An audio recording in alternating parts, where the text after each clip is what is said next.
on changera ce panneau de parce que je vois toujours les mêmes choses et on changera ça parce qu'on est trop fixé sur les malades et il y a tant de sujets de prière. J'en reparlerai. Je suis en train de préparer ça dans mon esprit et je vous en reparlerai, d'accord? Pour que chaque semaine, on puisse cibler des sujets bien précis, d'accord? On en reparlera, mes frères et sœurs. Voilà, j'aimerais prendre avec vous un texte, s'il vous plaît, qui se trouve dans 1 Pierre au chapitre 5. 1 Pierre chapitre 5. Je dis bonsoir à ceux qui sont sur Zoom. Que le Seigneur vous bénisse. 1 Pierre chapitre 5. Est-ce que quelqu'un a déjà été au cirque quand vous étiez petit? Plusieurs fois? Est-ce que vous avez vu déjà des lions, des tigres et tout ça? Oui? Au parc de la Tête d'Or, d'accord. Est-ce que vous avez déjà entendu parler entendu du moins des lions rugir? Oui? Et quelle impression ça vous a fait? Peur? Heureusement qu'ils étaient derrière les cages alors. C'est impressionnant, hein? C'est impressionnant. J'aimerais lire avec vous ce texte à partir du verset 7, s'il vous plaît. 1 Pierre, chapitre 5 et verset 7. 1 Pierre, chapitre 5 et verset 7. Ah oui, tu l'as affiché, comme je ne le vois pas là-bas.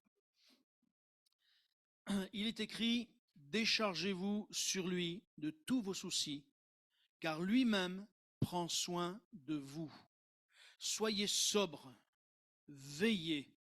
Votre adversaire, le diable, rôde comme un lion rugissant, cherchant qui il dévorera. Résistez-lui avec une foi ferme, sachant que les mêmes souffrances sont imposées à vos frères, et vous avez bien entendu, vous avez bien lu, dans le monde. Nous ne sommes pas les seuls à vivre des difficultés. Nous ne sommes pas les seuls à entendre constamment des cancers et des cancers et des cancers et des cancers. Et j'aimerais vous dire que ça, c'est le rugissement du diable. Mais nous, il ne faut pas qu'on ait peur de ces rugissements. Parce que le diable, il a été vaincu. À la croix, il a été dévoilé. Et il a perdu toute sa force. Alors bien sûr, à nous, il vient nous faire peur. Alors le problème, c'est que nous avons toujours cette crainte à l'intérieur de nous. Et ce soir, le thème de ma méditation, c'est les pièges du diable ne sont que les résultats de notre nature et de notre caractère. Vous avez bien compris? Les pièges du diable ne sont que les résultats de notre nature et que de notre caractère. Pourquoi? Parce que nous lui laissons, excusez-moi l'expression, nous lui donnons le bâton pour se faire battre. Lorsqu'il est dit, déchargez-vous sur lui, sur qui? Sur le Seigneur Jésus, de tous vos soucis. Et qu'on ne se décharge pas de nos soucis. Qu'est-ce qu'il fait le diable? Il rugit et il nous en met encore plus, et il nous en met encore plus, puisqu'on ne sait pas se décharger de nos soucis. Et vu qu'on ne sait pas se décharger de nos soucis, dans nos cœurs, il y a de la crainte constamment. La crainte pour ceci, la crainte pour le cancer, qu'on n'arrête pas d'entendre parler du cancer, la crainte pour encore le reste. Et on est constamment dans la crainte, et j'entends autour de moi, les gens de ce monde sont dans la crainte, mais les chrétiens sont dans la crainte. La crainte de mourir. Pourtant, nous avons une assurance. C'est la vie éternelle. Quelle crainte pouvons-nous avoir? Que je vive, que je meure, j'appartiens à Jésus-Christ. Il m'a racheté, je suis à lui, il est à moi. Et n'ayons pas peur de dire au diable, tu peux rugir, c'est comme le lion derrière sa cage, mais rugis. Alors vous allez me dire, oui, mais s'il sort de sa cage, il ne sortira pas. Il ne sortira pas de sa cage, parce que Jésus le tient, et puis c'est terminé, il ne peut rien faire. Il arrivera peut-être que vraiment, à un moment donné, on puisse avoir peur. Mais vous ne croyez pas que Dieu peut nous donner la force de vaincre ça?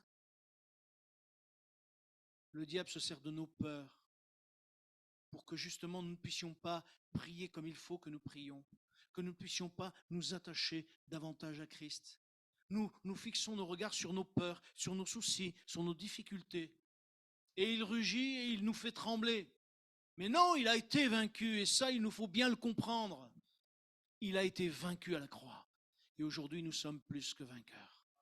Et mes frères et sœurs, ça, il faut l'enregistrer dans notre cœur, mais dans notre esprit. Et j'aimerais dire à ma petite sœur, Annie, que le Seigneur t'emmène là-bas ou là-bas. Si toi, tu restes attaché à lui, la bénédiction te suivra partout. Alors, n'aie pas de crainte. Chasse la crainte. Quand elle vient, tu dis non, non. C'est Jésus qui va m'ouvrir les portes et il sait très bien. Et Dieu les ouvrira. Hein. Dieu le fera, ma petite sœur. D'accord? Maintenant, j'aimerais voir avec vous combien, c'est pas d'aujourd'hui, que le diable a piégé avec la nature de chacun d'entre nous. Et j'aimerais commencer avec un texte qui se trouve, s'il vous plaît, dans le livre de la Genèse. Parce que c'est là que ça a commencé. Genèse au chapitre 3.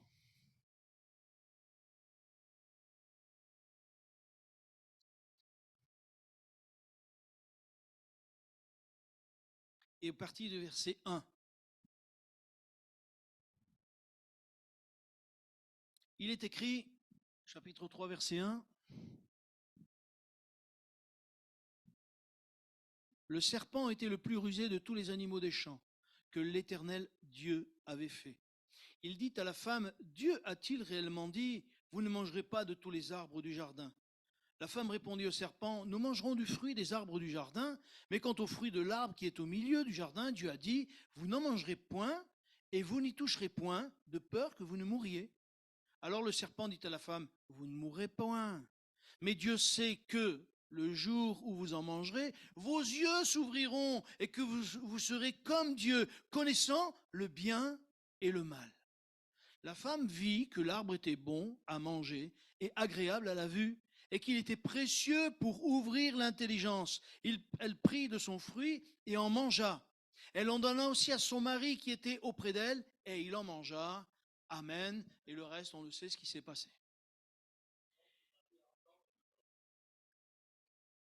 Je ne sais pas, j'étais pas là-bas. Je ne sais pas, j'étais pas là-bas, je ne peux pas te dire, mon frère. Mais une chose que je sais, et ça, je l'ai compris aujourd'hui, j'ai cherché ce que ça voulait dire Ève. Vous savez ce que ça veut dire Ève? Ben, on peut dire deux définitions. Le premier, c'est la vivante. Et le deuxième, c'est celle qui donne la vie. Alors, c'est à peu près la même chose. Et je crois que Ève avait un fort caractère. Et je pense qu'elle avait un caractère qui était vraiment sûr d'elle et qu'il ne fallait pas lui raconter n'importe quoi. Et elle était sûre que de toute façon, elle savait ce qu'elle faisait. Et on va le voir tout à l'heure au travers du texte qu'on a lu. Parce que des fois, on passe devant les textes, on les lit et on ne réalise pas toujours ce qui est écrit. Parce que même dans des petits détails de ce texte, il y a des choses qui nous révèlent le caractère de Ève. Au travers de ses agissements, au travers de ses paroles, on se rend compte qu'elle s'est fait piéger à cause de son caractère. Et souvent, le diable nous piège et nous fait peur, et nous fait trembler, et nous fait reculer dans la foi à cause de notre caractère. Et on va y revenir tout à l'heure. Et Ève, en fait, elle était tellement sûre d'elle, tellement sûre, que, d'ailleurs, je vous ferai remarquer, elle était tellement sûre, et on pourrait croire qu'elle est forte, mais en fait, elle est faible. Pourquoi je dis qu'elle est faible? Parce que vous ferez juste cette remarque, le diable, il n'a pas été vers Adam, il a été vers Ève. Pourquoi? Parce qu'il y avait une faiblesse chez elle. Et vous allez comprendre quelle était sa faiblesse. Quand on est trop sûr de soi, on se croit fort. Et la Bible dit que quand on croit qu'on est fort, c'est là qu'on est faible. Et c'est quand on considère qu'on est faible, c'est là qu'on est fort. Parce qu'on ne compte pas sur nos propres forces, mais on compte sur celles de Dieu. Et on voit que Ève, là, elle est sûre d'elle, puisque le diable va, discute. Moi, je ne sais pas si elle savait qui il était, mais en tout cas, je n'aurais pas discuté de ça. Dieu a dit, point. Et des fois, nous, on commence à discuter sur des points de doctrine qu'on ne connaît même pas, et il y en a d'autres qui nous entourloupent avec 2 mots, 3 mots, et puis on est perdu, on est « Ah, mais il a dit ça, mais est-ce que vraiment j'ai raison? Est-ce que… » J'entendais dernièrement, alors, je ne veux pas citer qui c'est, parce que certains le connaissent, et ceux qui le connaissent, j'aimerais bien qu'ils, s'ils savent, qu'ils ne disent rien. Mais quelqu'un qui a dit que on l'a trompé pendant 30 ans chez les évangéliques, maintenant il est devenu juif. Parce qu'on l'a trompé pendant 30 ans. Non mais attendez, il n'a pas lu la parole, hein. Moi je vous le dis. Il n'a pas lu la parole. Et c'est là qu'on se fait séduire. Parce qu'on ne connaît pas la parole. Le problème de Ève, c'est que quand il a commencé à lui dire, oui, mais nous mangeons des fruits des arbres du jardin, mais quand le fruit de l'arbre qui est au milieu du jardin, Dieu nous a dit, vous n'en mangerez point, vous n'y toucherez point, de peur que vous ne mouriez. Dieu n'a pas dit de peur que vous ne mouriez. Dieu a dit, vous mourrez. Et elle interprétait de peur que vous ne mouriez. Mes frères et sœurs, comment Jésus a combattu le diable? Avec la parole. Eh oui, il est écrit. On ne doit pas le laisser nous faire peur, nous faire des soucis avec des choses qui ne sont pas dans la parole. Quand Dieu dit déchargez-vous de lui de tous vos soucis, déchargez-vous de lui, sur lui, de tous vos soucis. C'est une parole de Dieu, ça. Et parce que c'est une parole de Dieu, on doit la prendre pour nous. Et dit, je me décharge, Seigneur. C'est vrai que ça va être là, mais je vais penser à ceci. Non, non, je me décharge sur lui de tous mes soucis. Et le diable ne va pas revenir 36 000 années, parce que quand il va voir que c'est avec foi qu'on s'attend à lui, alors il va nous laisser tranquilles.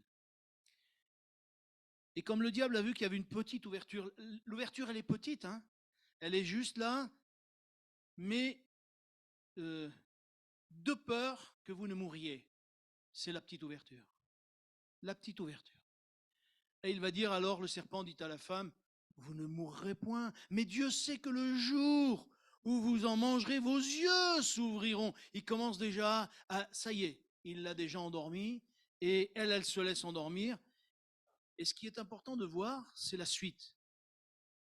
Et c'est là que je dis que Ève, elle était tellement sûre d'elle, elle était tellement sûre d'elle, elle s'est fait prendre, parce qu'elle va dire, la femme vit que l'arbre était bon à manger et agréable à la vue. Ça y est. Elle s'est plus rappelée de ce que Dieu a dit. Elle s'est fait montrer ce que le diable a voulu lui montrer. Et c'est souvent ce qui nous arrive. On est tellement sûr de nous qu'on se fait aveugler, qu'on se fait croire des choses qui ne sont pas. Et certains pensent à se demander s'ils ne croient pas que le diable est plus fort que Dieu. Mais non, mais non. Il a été vaincu à la croix. Et ça, il faut bien l'assimiler. Et je crois que la suite va être… écoutez la suite. Et qu'il était précieux. Qu'est-ce que c'est qui est précieux, dites-moi? Précieux pour ouvrir l'intelligence. Dieu dit que c'est pas bon et elle dit qu'il est précieux pour ouvrir l'intelligence. Mes frères et sœurs, là, voyez-vous, sa faiblesse c'est qu'elle était tellement sûre d'elle. Et elle a cru qu'elle pouvait s'en sortir toute seule. Elle a cru qu'elle était assez forte pour tenir tête. Nous ne pouvons pas tenir tête au diable tout seul, parce que nous ne sommes que des hommes. Mais en Christ, nous pouvons tout. C'est pour ça que les démons ont été chassés, que les disciples ont chassé les démons. Parce qu'ils n'étaient pas tout seuls, ils étaient en Christ. Et Christ était en eux. Et si Christ est en nous, alors nous sommes plus que vainqueurs. Et nous n'avons pas à avoir peur.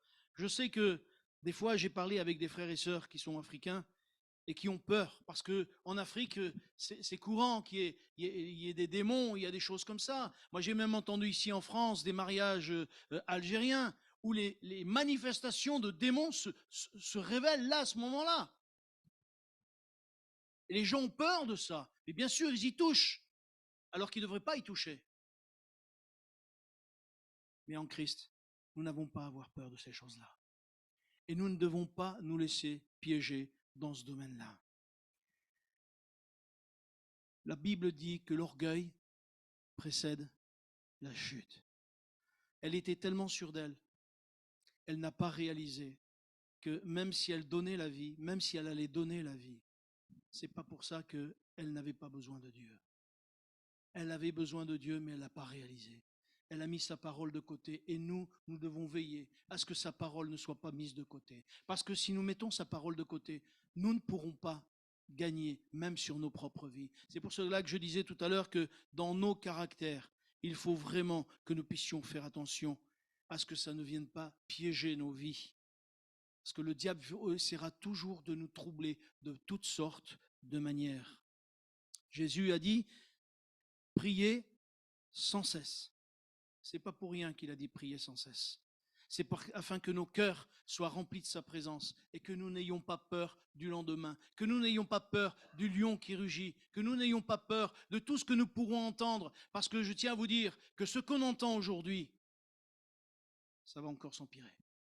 Je parlais avec des collègues de travail, c'était lundi, et ces collègues disaient, ça devient de pire en pire. À la télé, c'est ordurier. C'est des gens qui ne connaissent pas Dieu. Et ils disent, c'est ordurier. J'ai parlé avec un musulman, on a parlé pendant 2 heures. On a parlé de Dieu, on a parlé de ce monde. J'ai pu parler de Jésus-Christ qui ôte le péché du monde. Et il m'a écouté. J'en revenais pas qu'il m'écoute autant. Parce que les gens ont soif. Lui-même me disait, les musulmans aujourd'hui, ils ont lâché la foi. Ils ne croient plus comme ils croyaient avant. Même les musulmans. Pourquoi? Mais c'est normal. Parce que le diable prend de plus en plus de pouvoir. Et ce musulman m'a dit, le diable est de plus en plus puissant sur la terre. J'ai dit, non, mais ça va durer qu'un temps. Ça va durer qu'un temps. La deuxième personne que j'aimerais vous citer, c'est Saül. Saül, voyez-vous, il était aussi quelqu'un qui a été appelé de Dieu. Dieu l'a appelé et Saül, vous savez ce que ça veut dire? Désirer, demander. Et en fait, lui aussi, au travers de son caractère, on se rend compte, et au travers des textes, on ne va pas les lire parce que ce serait trop long, mais on se rend compte que c'est un homme qui n'est pas très courageux. Alors on pourrait dire, quand on le voit dans les bagages, on pourrait dire c'est parce qu'il est humble. Et comme il est humble, on peut penser qu'il se cachait dans les bagages parce qu'il avait un petit peu gêné dans sa jeunesse de devenir roi du jour au lendemain. Mais moi, je crois que ce n'est pas ça. Je pense qu'il y avait plus de la peur dans son cœur. Parce que je pense qu'il ne connaissait pas Dieu comme il aurait dû le connaître. Et vous savez, quand Dieu nous appelle, ce que Dieu nous demande, c'est qu'on puisse de plus en plus, de mieux en mieux, le connaître à lui. Parce que c'est en le connaissant à lui que nos peurs vont partir. Si nous restons avec notre caractère, nous sommes, excusez-moi de dire ça, certains vont dire, mais moi j'ai pas peur. Oui, on n'a pas peur jusqu'au jour de la mort. Là, même les plus forts, ils disent, mais s'il y avait un Dieu, s'il y avait un Dieu. Nous sommes tous plus ou moins peureux. Et Dieu peut enlever nos peurs. Et je pense que Saül fait partie des gens qui, justement, avaient peur. Parce qu'on le retrouve lorsque Samuel tarde à venir pour faire le sacrifice, il a peur.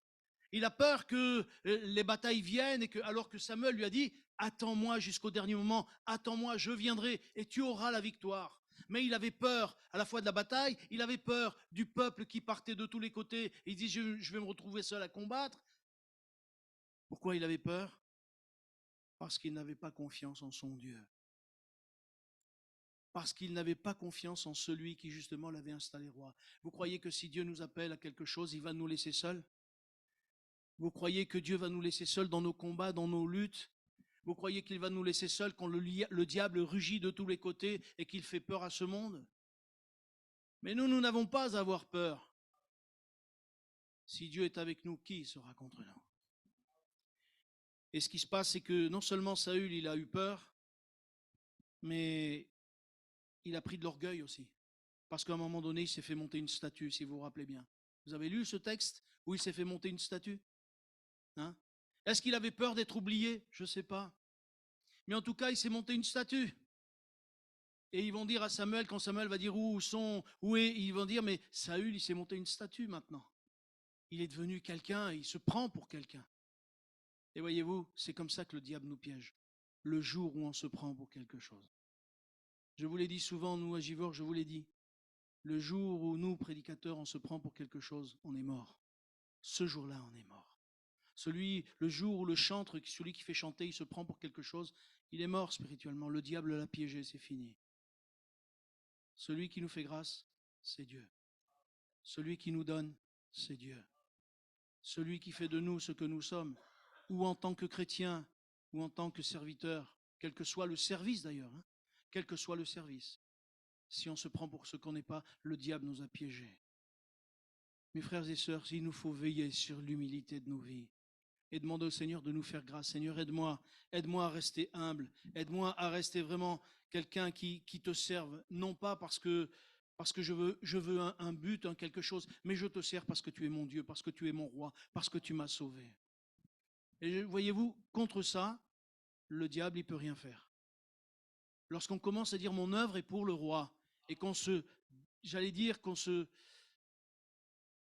on lâche tous nos attraits, tout ce qu'on croit avoir. C'est pour ça que l'apôtre Paul dit, mais moi, je pourrais faire ceci, cela. Mais il dit, tout ça, pour moi, c'est de la boue. Tout son savoir, toute sa connaissance, tout ça, il dit, pour moi, c'est de la boue. Je veux savoir qu'une seule chose, Jésus-Christ et Jésus-Christ ressuscité. Amen. Et je crois que pour nos vies, c'est ça que nous devons voir. Jésus-Christ ressuscité, qui nous donne la victoire, qui nous donne justement d'être forts et plus que vainqueurs. J'aimerais lire avec vous dans l'épître de Jacques, s'il vous plaît.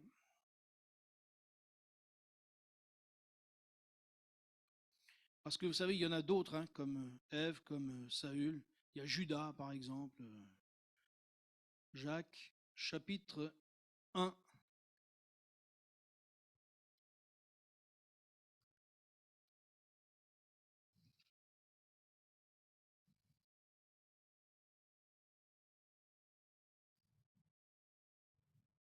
Verset 13.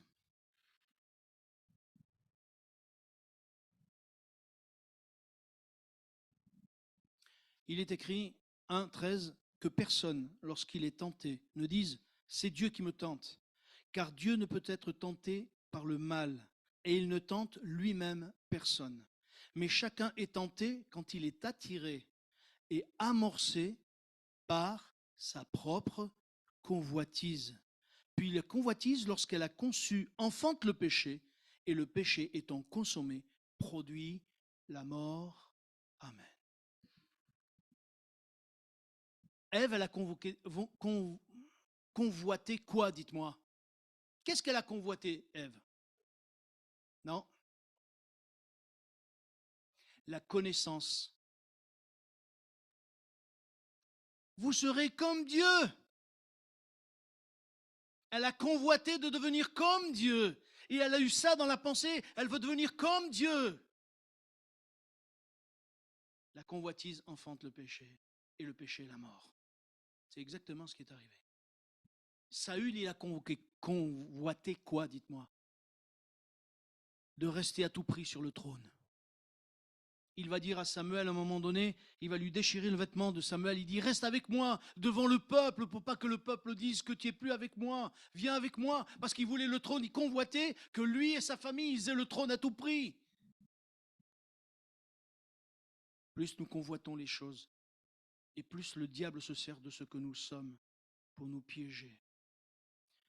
Mes frères et sœurs, ce que Dieu nous donne, il nous le donne. Ce qu'il ne nous donne pas, il ne nous donne pas. Le nom de Saül, je disais tout à l'heure, c'est désirer, c'est demander. Et je pense que le problème de Saül, c'est que, vous voyez, il n'était jamais satisfait de ce qu'il avait. Il voulait toujours plus, toujours plus, toujours plus, toujours plus. Mes frères et sœurs, sachons nous contenter de ce que Dieu nous donne. Ça, c'est difficile. C'est difficile dans ce monde parce que nous sommes tentés par toutes sortes de choses. Ce qui fait qu'aujourd'hui, on nous donne, oui, mais tu n'as pas, mais il faut que tu aies. C'est bien, c'est l'avenir, ça. Tu l'as pas, mais si, vas-y, endette-toi pour une belle voiture. Tu ne peux rouler qu'à 60, 50 en ville, mais tu auras une grosse voiture. Et sur l'autoroute, pas plus de 130. Sinon, tu prends un PV. Mais tu auras une grosse voiture qui peut rouler à 200 km/h. Ça ne sert à rien alors. Ça ne sert à rien. C'est comme si demain on vous dit achetez une fusée. Pourquoi faire?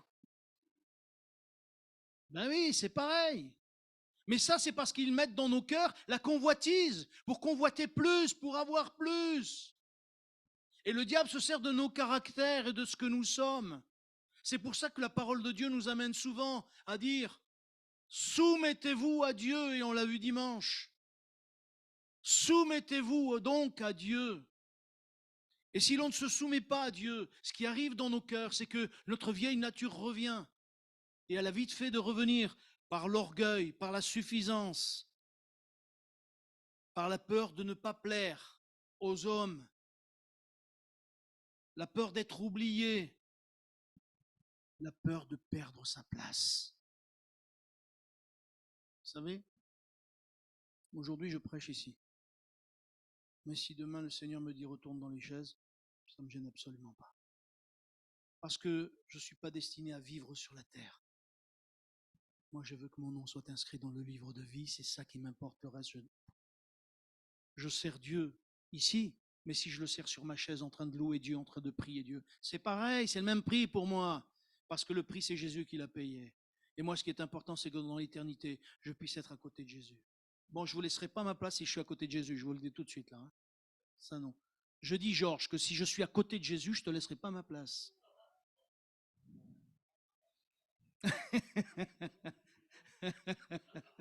Tu auras ta place, mais un peu plus loin, moi je serai tout près. Eh oui.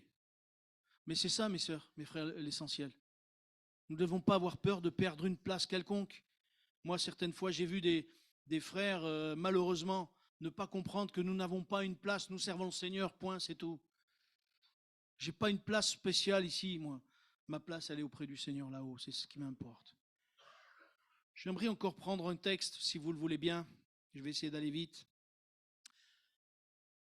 1 Corinthiens au chapitre 10.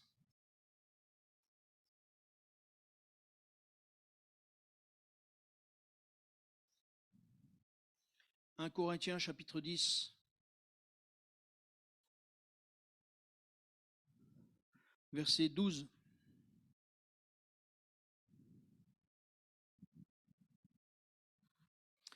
Il est écrit ainsi donc. Tout le monde y est? Je vous laisse chercher, vous me dites. C'est bon? Il est écrit ainsi donc que celui qui croit être debout prenne garde de tomber. Aucune tentation ne vous est survenue qui n'ait été humaine. Et Dieu qui est fidèle ne permettra pas que vous soyez tentés au-delà de vos forces. Mais avec la tentation, il préparera aussi le moyen d'en sortir afin que vous puissiez la supporter. Amen. Pourquoi Dieu permet la tentation? Parce que si Dieu ne tente personne, il permet que le diable nous tente. Comme il a permis à Job de vivre ce qu'il a vécu en difficulté. De la même manière, nous serons tentés à un moment donné ou à un autre. Pourquoi? Parce que chez nous, il y a des faiblesses que Dieu veut rectifier. D'ailleurs, quand on regarde un petit peu les tentations dans l'Ancien Testament, c'est appelé le test de l'épreuve. Le test de l'épreuve. C'est un test que Dieu met peut-être devant nous afin que nous apprenions à gérer ces choses-là.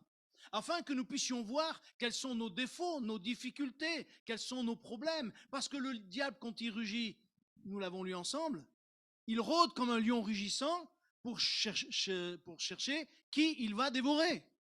Mais qui va dévorer, dites-moi? Celui qui ne se maîtrise pas.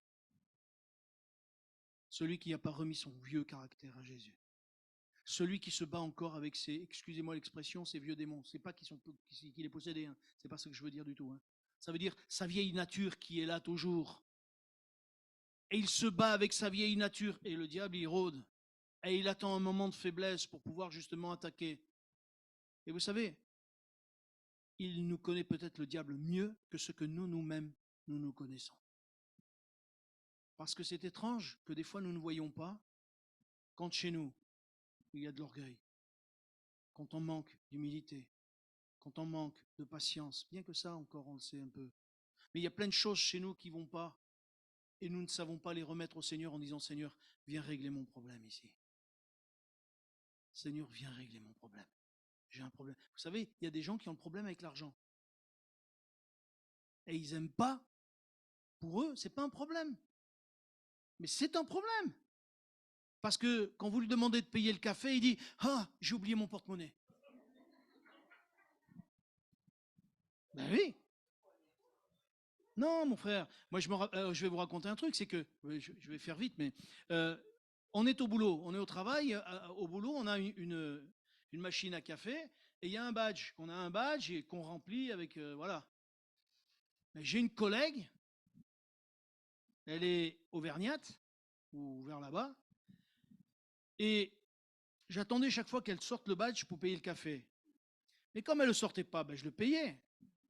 Et au bout d'un moment que je le payais presque tous les jours, un jour elle a dit « Non, mais je vais le payer aujourd'hui. » Elle a payé, et puis il y a plein de monde qui est arrivé. Elle dit « Oh, vous arrivez tous en même temps pour boire le café ?» Ben oui, elle pensait qu'elle était toute seule, mais d'habitude, quand c'est moi qui payais ou c'est un autre qui payait, ça ne la gênait pas. Mais là, il y avait tout le monde qui est venu. Elle n'a pas fait exprès, moi non plus, mais c'est venu comme ça. Et du coup, j'ai senti qu'elle était gênée aux entournures, quoi.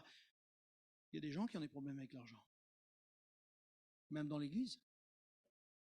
Alors que l'argent, excusez-moi, c'est de l'ordure, quoi. Mes frères et sœurs, pour pas que le diable nous atteigne dans ces choses-là, parce qu'il saura nous atteindre, sachons remettre au Seigneur toutes ces choses.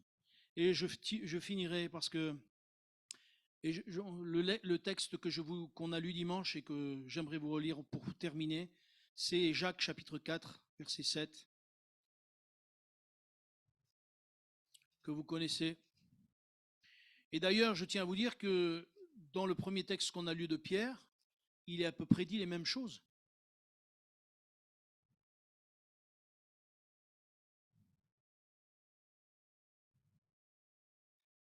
Verset 7, il est écrit « Soumettez-vous donc à Dieu ». Dans 1 Pierre aussi, tout à l'heure, il était la même chose. « Soumettez-vous donc à Dieu, résistez au diable, et il fuira loin de vous. » Amen. Approchez-vous de Dieu, et il s'approchera de vous. Et derrière, nettoyez vos mains, pécheurs, purifiez vos corps, vos cœurs, hommes irrésolus. Amen. Si nous ne voulons pas servir le diable, et ne voulons pas lui donner le bâton pour nous battre, soumettons-nous à Dieu, afin que réellement notre nature ne soit pas le moyen que le diable nous atteigne et nous fasse du mal, parce que son but, c'est de nous perdre. Son but, c'est que réellement nous ne puissions pas arriver jusqu'au bout. Son but, c'est que nous ne puissions pas être là-haut dans le ciel avec le Seigneur Jésus. Parce que lui, il sait qu'il est perdu et il sait aussi qu'il a peu de temps. Et mes frères et sœurs, nous puissions dire, Seigneur, viens m'aider. Viens vraiment m'aider à régler tout ce que j'ai à régler, que je puisse me soumettre et que je ne puisse pas avoir peur, même si j'ai la tentation, même si j'ai des difficultés, que je puisse vraiment te faire confiance, que je puisse toujours m'humilier devant ta face, Seigneur. Seigneur, nous te bénissons parce que tu nous parles au travers de ta parole et merci encore de bénir nos cœurs afin que nous puissions garder cette parole dans nos cœurs. Nous avons besoin de toi pour que réellement nous puissions vaincre, Seigneur, là où le diable essaye de nous atteindre, que nous n'ayons pas peur de la tentation, que nous n'ayons pas peur des difficultés, que vraiment nos cœurs soient soulagés de soucis et que nous puissions te déposer nos soucis à tes pieds. Seigneur, tu bénis ton peuple, tu bénis ton Église, tu fais du bien à chacun. Tu connais les soucis de chacun ce soir qui sont là. Mais Seigneur, tu bénis chacun afin que chacun puisse déposer ses fardeaux, que chacun puisse déposer son cœur à tes pieds et qu'il puisse ressortir de cette salle complètement libre pour dire « Jésus, tu me libères, j'ai confiance en toi. » Seigneur, bénis chacun en particulier dans le nom de Jésus. Amen. Seigneur vous bénisse. Bonne nuit à chacun.